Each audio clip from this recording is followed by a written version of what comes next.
Well, hello, everybody, and welcome back. And if you are just tuning in with me for the very first time, it's so nice to meet you. And I'm really glad you're here with me today. I am your host, Heather Carey, nutritionist, chef, mom, and a woman who has been around the block with food. I want to open up about real food in relation to health, weight, and our bodies so you can make peace with what you eat.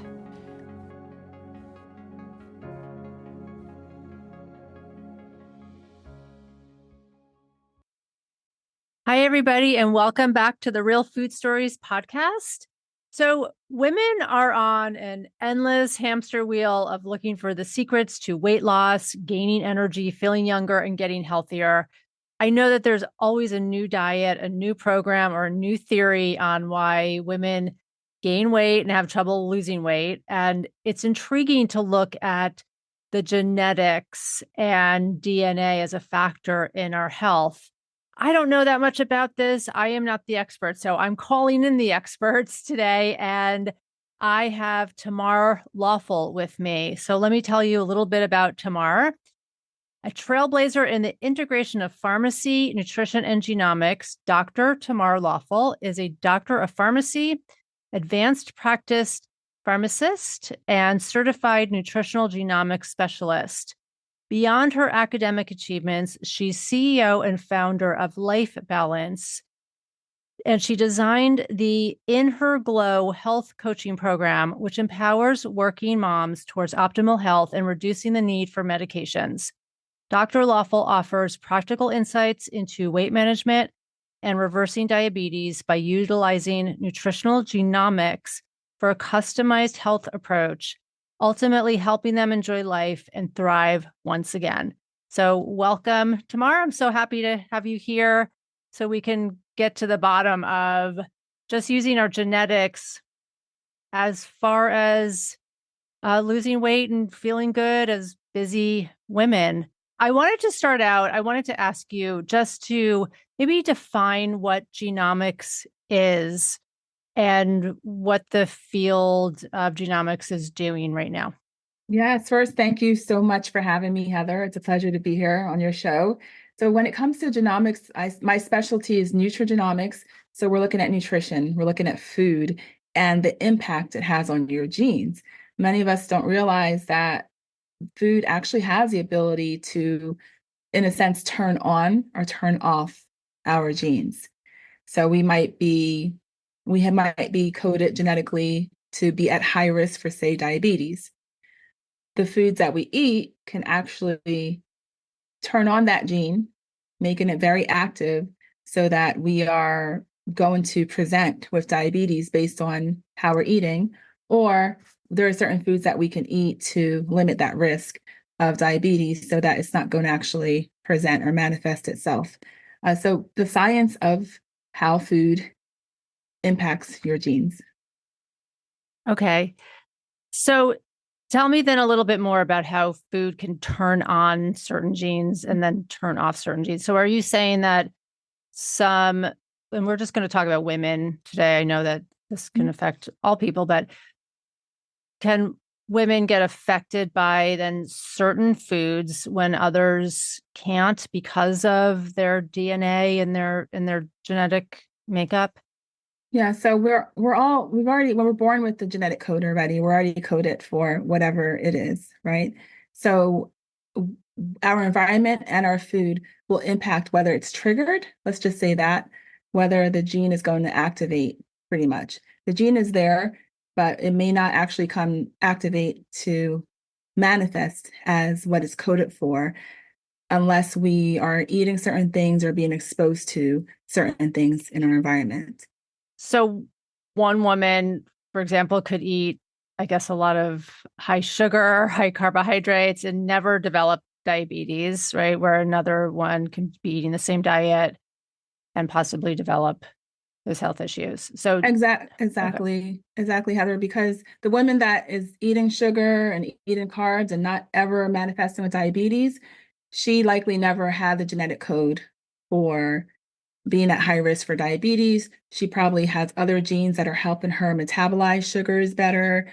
release insulin, be more sensitive, be more insulin sensitive versus insulin resistant, versus the woman who is at higher risk for diabetes based on her genetic code.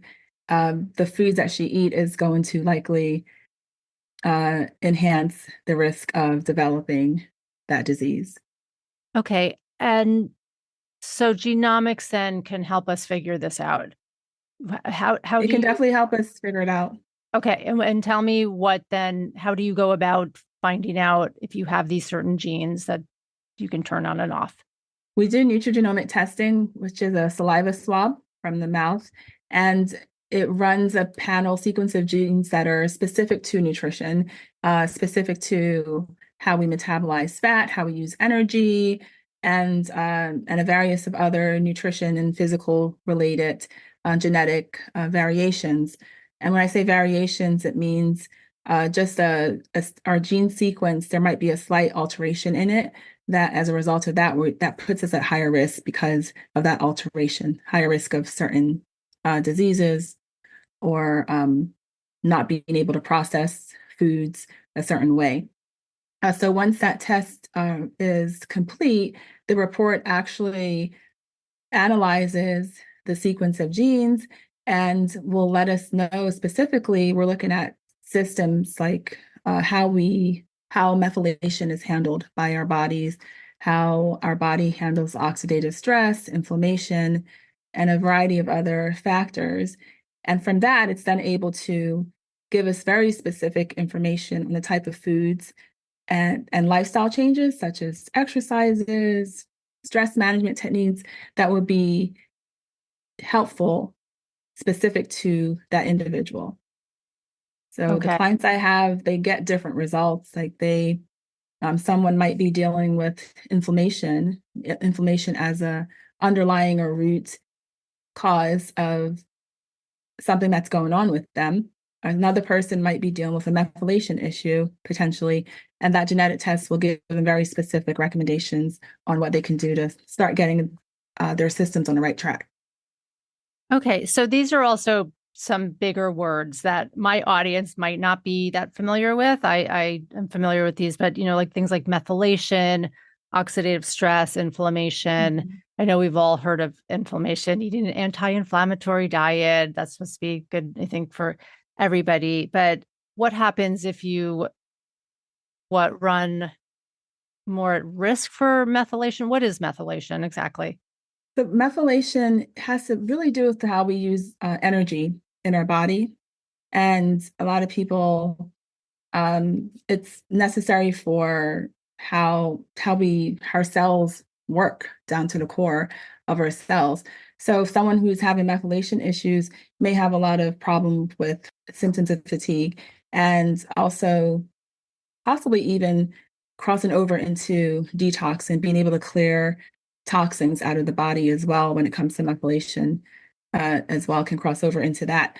So genetically, if they have a variant that puts them at higher risk for methylation issues, this test will actually give them foods and recommendations that they can take and lifestyle changes that they can do to be able to overcome that.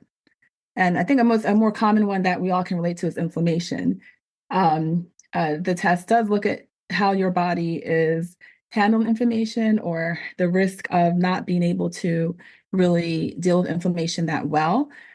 So, for example, a lot of people come to me because they want to lose weight, and inflammation is one of the top identifiers that usually come up on their report, because when our body's in a consistently in an inflamed state, it's very difficult to lose weight because in a way that inflammation is kind of encaging those fat cells.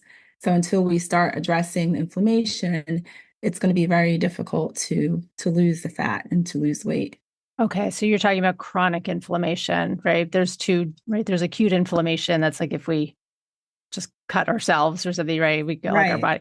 And then there's chronic inflammation, which is sort of your body's like under attack. You might not even know it. Exactly. Right? You might even, but so it sounds like that. So getting this testing really pinpoints and targets specific areas, right? That we might want to be looking at. It does, but one thing I do want to point out is that it's not unlike other genetic tests like that will diagnose you with a certain illness, like genetic illness. These nutrigenomic tests don't do that. They're designed only to look at factors or genes that will affect me that are affected or impacted by nutrition and exercise, things like that. So what you're saying is that this kind of genetic testing isn't testing for like the breast cancer gene or right? Is that what you're saying? That's right. That's Okay. right. So the way I explain it to my clients is this is letting you know your risk of you have a risk of getting diabetes, a risk of having problems with your blood pressure, a risk of obesity, and then genes that are tied to that, explaining why that risk is present. Okay. Does this test for the obesity gene It does. specifically? Oh, Yes, okay. there's over 400 of them, so it Oh, are definitely there? does. Okay. Yes. Oh, that's okay. That I didn't understand that either. Okay, that's interesting to know. So it looks at all of these different markers for the obesity gene. Yeah, it considers all the different markers related to obesity, also genes that affect your ability to feel full, your satiety, your risk of being an emotional eater or stress eater. All those genes are looked at as well, and to come up with your ultimate plan. So that's interesting. I mean, that you could have a genetic marker for emotional eating or to eat for other reasons besides like physical hunger. Yeah, it's genetic. It's genetic.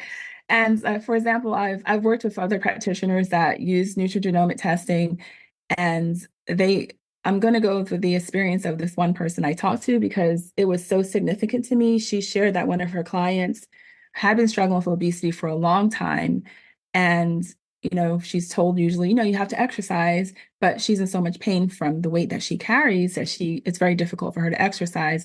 So once looking at her nutrigenomic report, started working with changes in how to eat within a week, she realized that because you people feel that guilt, like, oh, what am I doing? I can't stop eating. I know I need to lose weight, but it's so hard. But once you start eating certain foods, it can actually turn off that gene that's triggering you to eat so much. She realized that by now incorporating the foods in her from her nutrigenomic report, it helped her with her appetite. It helped her with her cravings naturally. So then she was able to not overeat and not resort to that stress eating that she was doing before. Okay, so that's a really interesting point. That's something I haven't heard either, that certain foods can maybe turn off those genes because you know that in the news right now, I mean the advent of Ozempic and Wegovy Mhm. and all of these weight loss medications, their big claim to fame is that they turn off the food noise in your head, right? They turn Mhm. off that like need to like be constantly thinking about food. I haven't heard that there could be certain foods that turn off Mhm. that noise. Yeah. So let's talk about that. And I know because you are a pharmacist, right? So Yes. you've been like schooled in like the world of medications and everything. What's your thought on Ozempic and those other kinds of medications as a way to help you lose weight? I know that, I mean, and being in the world of nutrigenomics. Mhm. Yes, indeed. These medications, I feel that for those who have truly been struggling with weight loss for a extended period of time, they're definitely a good resource, a good medication to go to. They're effective. They're some of the most effective weight loss medications that have come out since weight loss medications have been being created. Of course, they have their side effects. The thing is, they work. Just they're hormones. They're mimicking the hormones that naturally happen in our body. So the GLP-1 and their effect on insulin and being able to control our glucose levels, our blood sugar levels. Naturally, being that it's a hormone we already have in our body, it makes sense that the foods, by changing our nutrition, we can trigger those hormones to work better as well. And so they are the pharmaceutical way of enhancing those natural hormones we have to work. I work with my clients, whether or not they're on these medications, to trigger their bodies to naturally um, have these hormones work for themselves, and also learn the habits of healthy eating. What exactly is healthy eating, and understanding why the foods have the effect on their body that they do. So I want to just talk a little bit about those foods that can turn off the food noise. What would it be a couple examples of those foods? Because They're foods that, shouldn't everyone be eating those foods then? yes, everyone should be eating the foods, and important is also the combination. So the foods, of course, are foods that are going to make you feel full. So you want fiber, and you also want fat. So low fat diets are a no-no. When our cells are surrounded by fat, they need that fat layer to function properly. But the key is healthy fats. So we're not going to go to KFC and get some fried chicken and say, oh, well, I'm getting fat from the skin of that chicken and the oil they fried it in. We want healthy fats, coconut oil, olive oil, avocado oil, healthy fats, and then good sources of fiber from fruits and vegetables. So those two are the main, of course, protein. But when it comes to protein, even our vegetables, we want to make sure that it is from a good source, preferably organic, because it's going to be free of those extra chemicals and pesticides. So I would say those three are what's really going to trigger those hormones in our gut that help with feeling full, which would be the healthy fats, fiber, and our good sources of protein. So do most of your clients or patients come to you without, tell me about an example of what they would be eating and that would kind of prompt that food noise. So most of them, they're eating out, take out every single day. They're not cooking home cooked meals, pizza, Chinese food, chips, French fries. That's typically what they're eating. So when they start learning how to eat differently, I don't do calorie counting, macros, micros. What I encourage them is to eat whole foods. So when they start eating these foods that pretty much, if you pluck it from the ground and you can put it in a pot or pluck it from the ground and eat it fresh, that's what we want. We don't want anything that in a bag that crinkles. That's what I tell them. Oh, I like that. Yeah, shopping the perimeter of the grocery store. So let's get plenty of fruits and vegetables. And so switching that mindset over from it's so easy to just order, it's so much easier to just order. I don't have time to cook. Getting them to now enjoy preparing their meals. And it doesn't take long. Within 3 days of them doing that, they actually see the effects that it's having on their body, that new way. So they want to continue it. And it's actually really good, interesting experience for me to witness. Although I know it's going to happen, but when it happens, I'm like, see, wow, every time it works. So for example, I have one client who fast food, her and her husband every single day, fast food, fast food. She was diagnosed with pre-diabetes. He already had diabetes, and they ate out every day. Once they got their meal plan that matched their genetic profile, well, she was in a program, her husband wasn't, but by default, he kind of was. So once she got her profile from the nutrigenomic report, that let her know what potential problems she was dealing with, which the problems typically match what they're presenting with already. And hers was a lot of inflammation and detoxification issues, clearing out the toxins in her body. And there's a meal plan that I share with them that matches their genetic profile results, and they use it for recipe ideas. So her and her husband started doing the recipes, even making ice cream naturally. And her husband became a shopaholic in the grocery store. He loved going to the grocery store to shop for fruits and vegetables and food. And they would come home and cook together. So they were now spending more time together. And between the two of them, they lost over 40 pounds within at that time it was an 8-week course of being in the program. So that was a huge turnaround and change in their lifestyle for them. And they actually enjoyed it. They enjoyed how they felt. They were sleeping better. Her husband's insulin dose had to be reduced. Her A1C dropped. She was no longer pre-diabetic. So great results with training your body how to release its own natural hormones and also to work for your health and being able to enjoy healthy foods.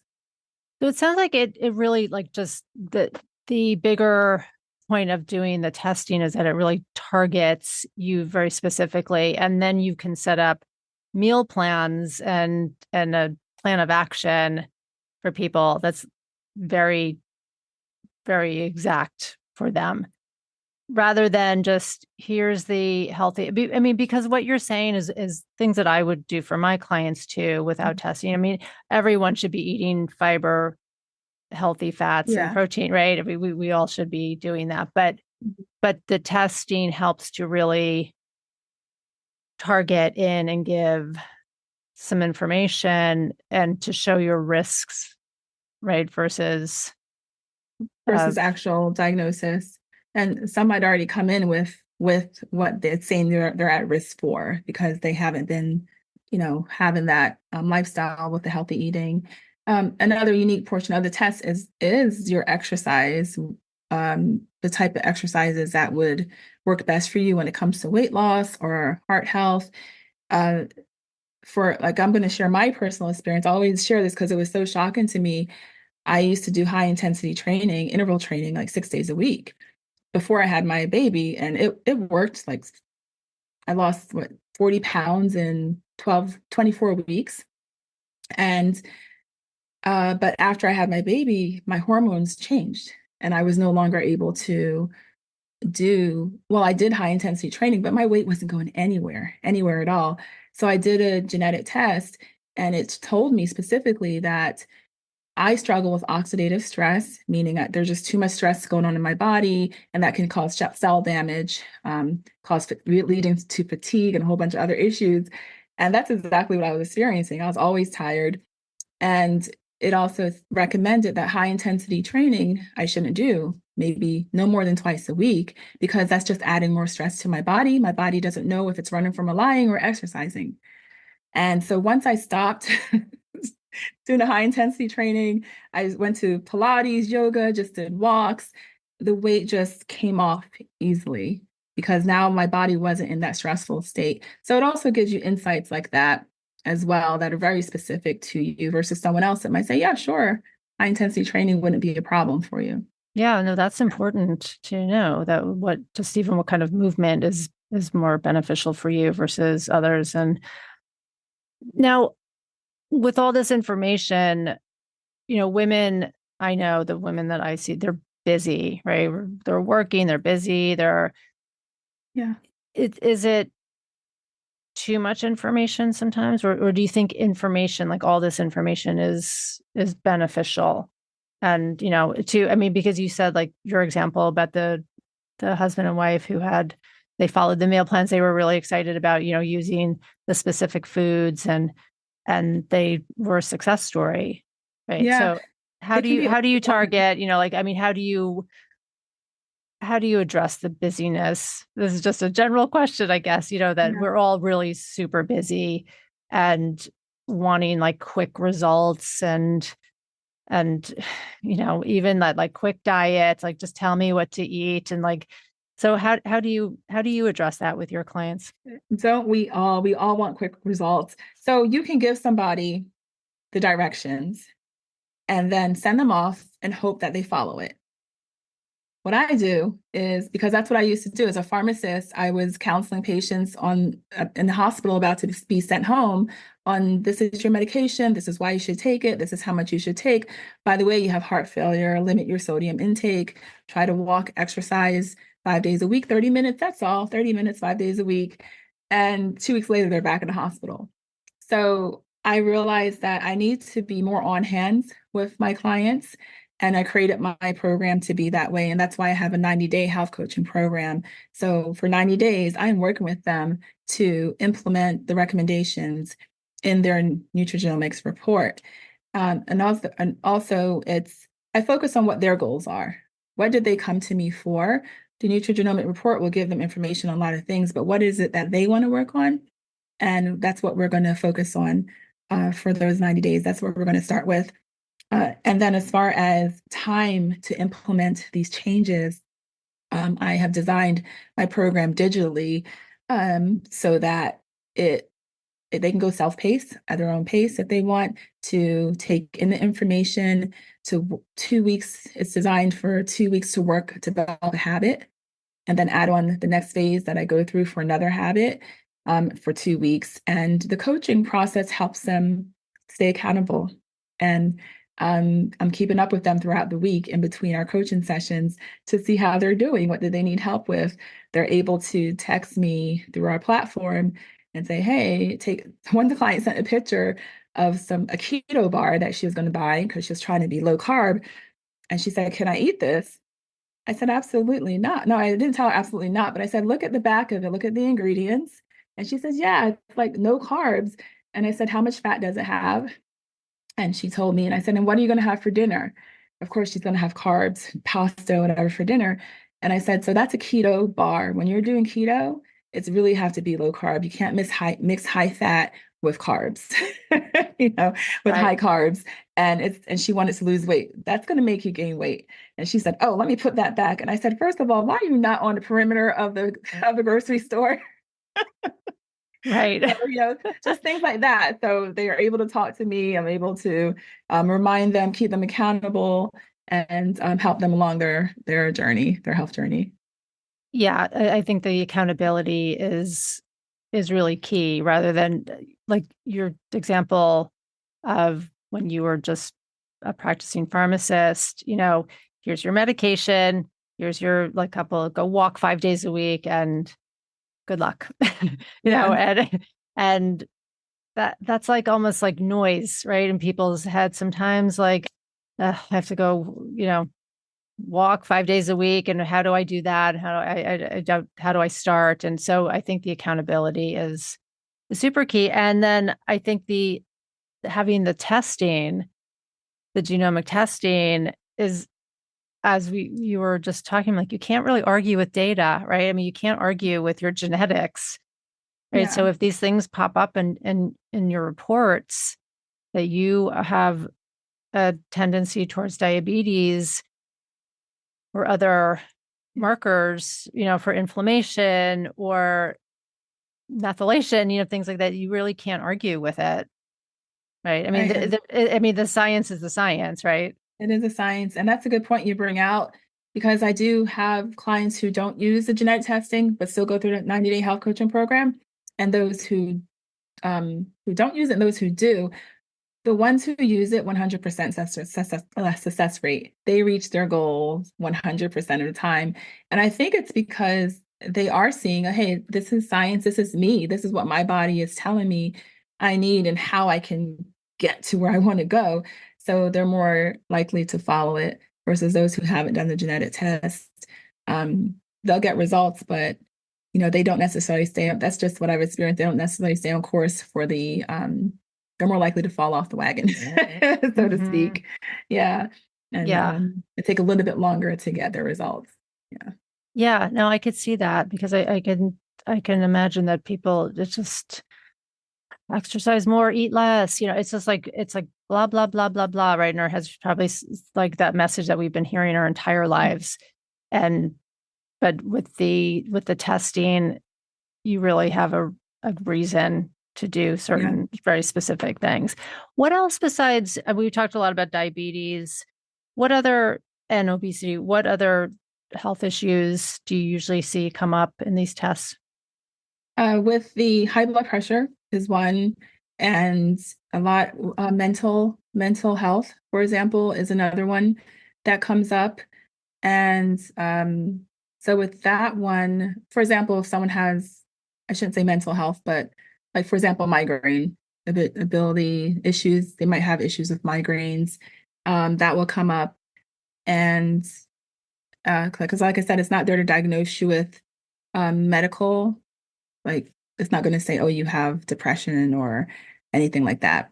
But just it takes a what we call a systems-based approach. So it's looking at, like I said, those systems, methylations on things on a cellular level that will then translate to what could potentially happen medical wise. But yeah, migraines, menopausal hormonal issues, gut health. Gut health is definitely on there. The risk of celiacs, the risk of digestion issues, potential for that. Those markers come up as well. So we definitely cater to a lot of gut health issues that people come up with, and then they see the results, and to them it's like, oh, it all makes sense now. Now I understand why.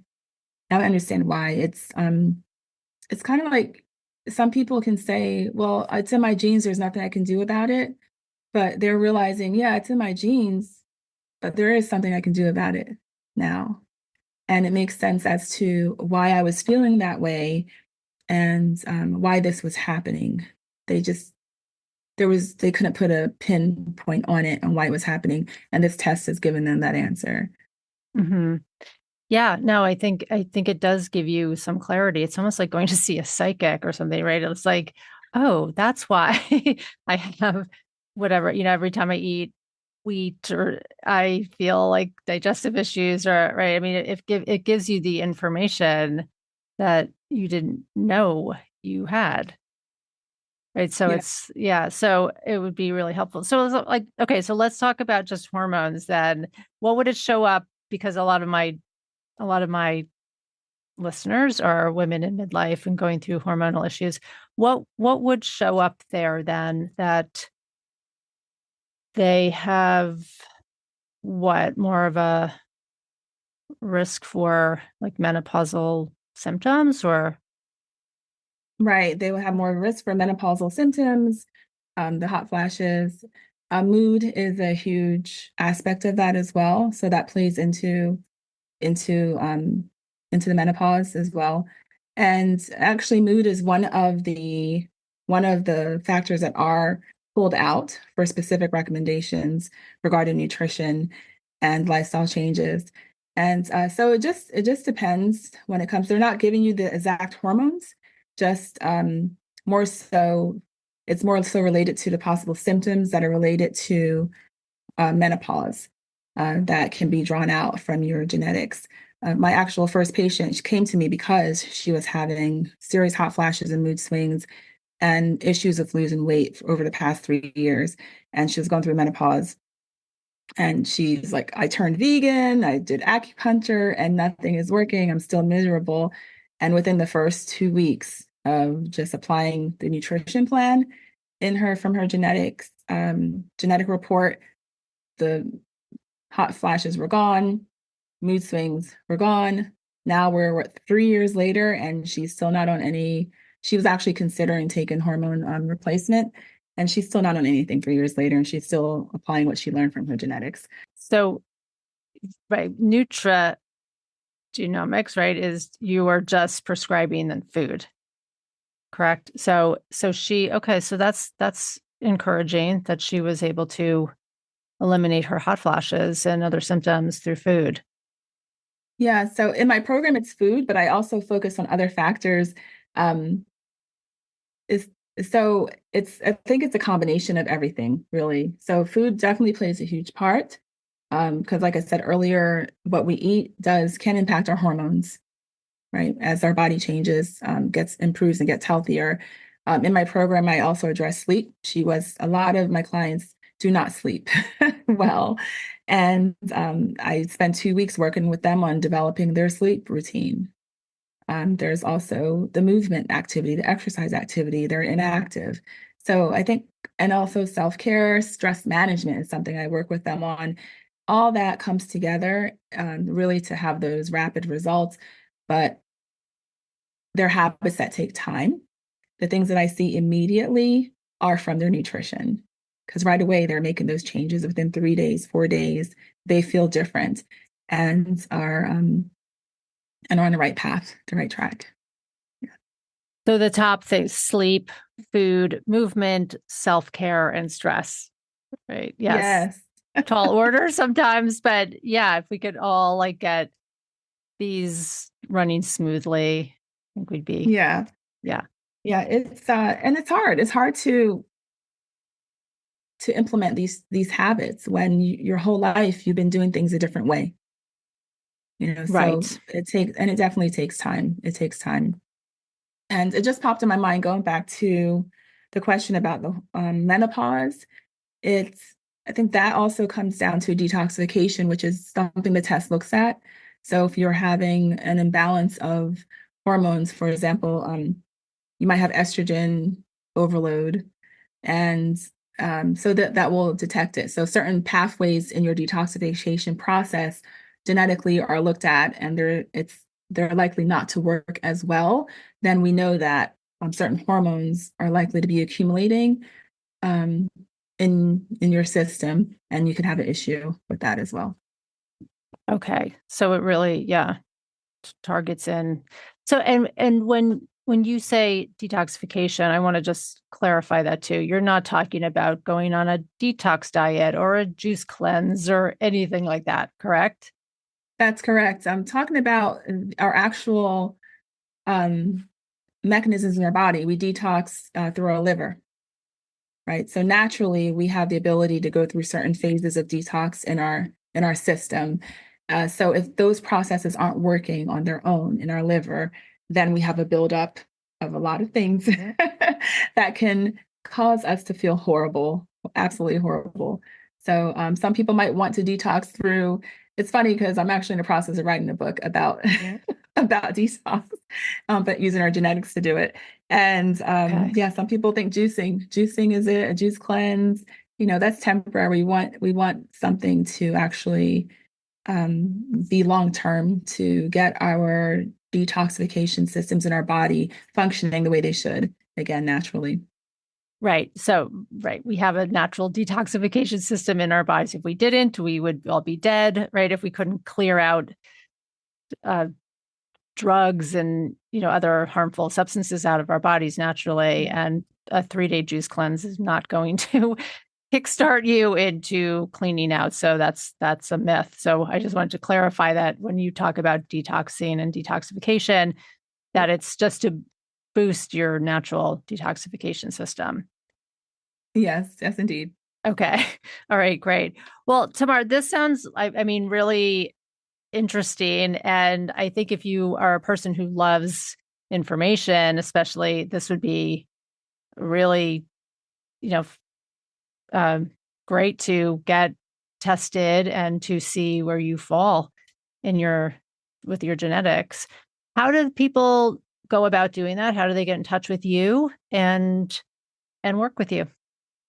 Yeah, great question. They can go to my website, thelifebalance.com. Life is spelled LYFE, balance.com. And LYFE stands for love yourself first every day, because that's where it starts, by loving ourselves first every day to reach our optimal health. Or you can find me on social media at Dr. Tamar Lawful. Okay, great. I will link those all in the show notes. Thank you, And Heather. yeah, and thank you so much. This has been interesting. And I'm just really looking forward to see where this field of nutrigenomics goes, because I think it's really exciting and kind of in its infancy, right? It's like new, Relatively new. newer. It's been around for a while, but it's taken a long time to get some traction. I feel like in the nutrition world, a lot of research needs to be done, and it's kind of a little bit harder than the pharmaceutical world to get the good type of studies done for that. So, but it's building some traction. It's getting there. Yes. Yes. Great. Okay. Well, thank you so much. You're welcome. Thank you, Heather. And as always, if you loved this podcast, please consider gifting me with a 5-star review. It is so helpful for me to get the word out on real eating, our real bodies, and real food stories. Thank you so much and have a great week. Bye for now.